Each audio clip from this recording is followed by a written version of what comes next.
राजा दशरथ की तीसरी पत्नी कैकेयी भगवान राम से अपने भरत से भी ज़्यादा प्रेम करती थी। उन्हें राम से बहुत आशाएं थी। जब कैकेयी ने भगवान राम से 14 वर्ष का वनवास मांगा था, तब सबसे ज़्यादा भरत हैरान हुए थे, क्योंकि वे जानते थे कि माता राम से कितना प्रेम करती है। लेकिन आपको जानकर हैरानी होगी कि देवताओं ने कैकेयी से ये काम करवाया था। इसके पीछे एक रोचक कथा है। विवाह से पहले कैकेयी महर्षि दुर्वासा की सेवा किया करती थी। कैकेयी की सेवा से प्रसन्न होकर महर्षि दुर्वासा ने कैकेयी का एक हाथ वरिष्ठ का बना दिया था और आशीर्वाद दिया कि भविष्य में भगवान तुम्हारी गोद में खेलेंगे।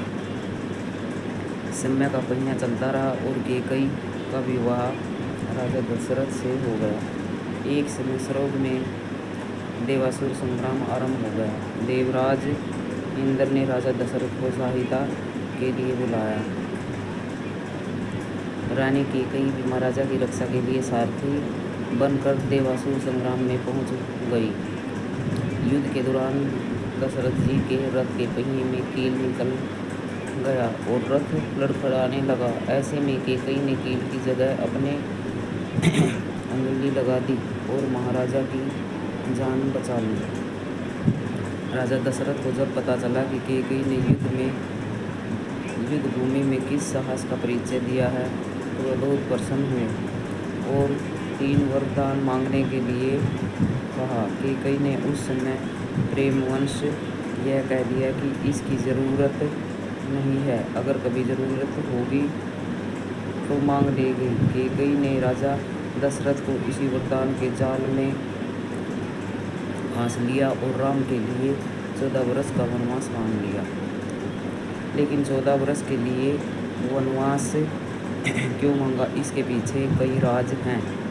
कैकेयी ने 14 वर्ष का वनवास मांग कर यह समझाया कि अगर व्यक्ति युवावस्था में 14 यानी 5 ज्ञानेंद्रियों कान, नाक, आँख, जीभ, त्वचा, 5 कर्मेंद्रियाँ वाक, पानी, पाद, वायु, उपस्थ तथा मन, बुद्धि, चित्त और अहंकार को वनवास एकांत आत्मा के वंश में रखेगा, तभी अपने अंदर के घमंड और रावण को मार पाएगा।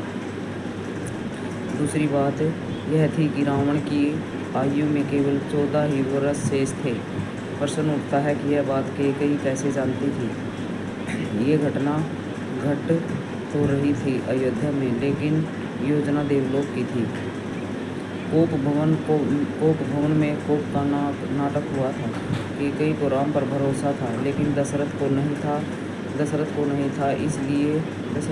था, इसलिए उन्होंने पुत्र मोह में अपने प्राण गंवा लिए और कैकेयी हर जगह बदनाम हो गई। अजसू पिटारी तासु सिर, गई गिरा मति फेरी। सरस्वती ने मंथरा की मति में अपनी योजना डाल दी। उसने कैकेयी को वही सब सुनाया, समझाया और कहने को उकसाया जो सरस्वती को करवाना चाहती थी। इसके सूत्रधार स्वयं श्री राम थे। उन्होंने ही योजना तैयार की थी।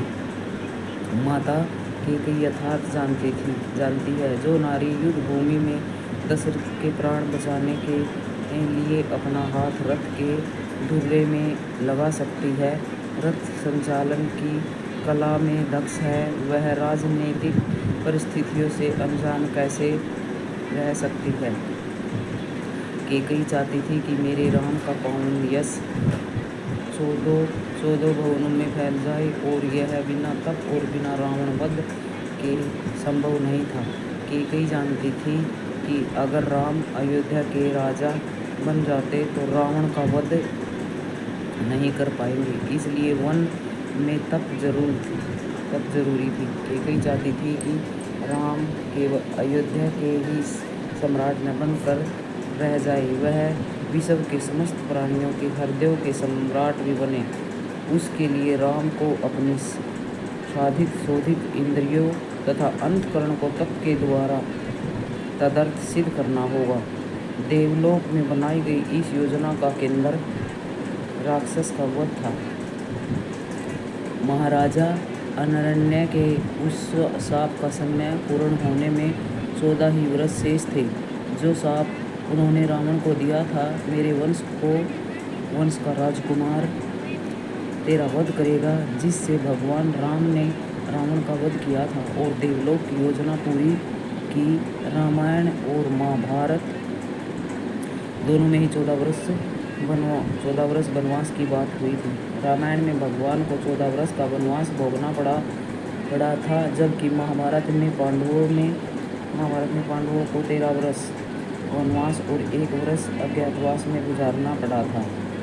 दरअसल इसके पीछे ग्रह गोचर भी मानते हैं। उन दिनों मनुष्य की आयु आज के ज़माने से काफ़ी ज़्यादा होती थी, इसलिए ग्रहों की दशा विधि भी ज़्यादा होती थी। सन्नी चालीसा में लिखा है, राज मिलत बना राम ही दीना, के कई हूँ मति हरि लीना।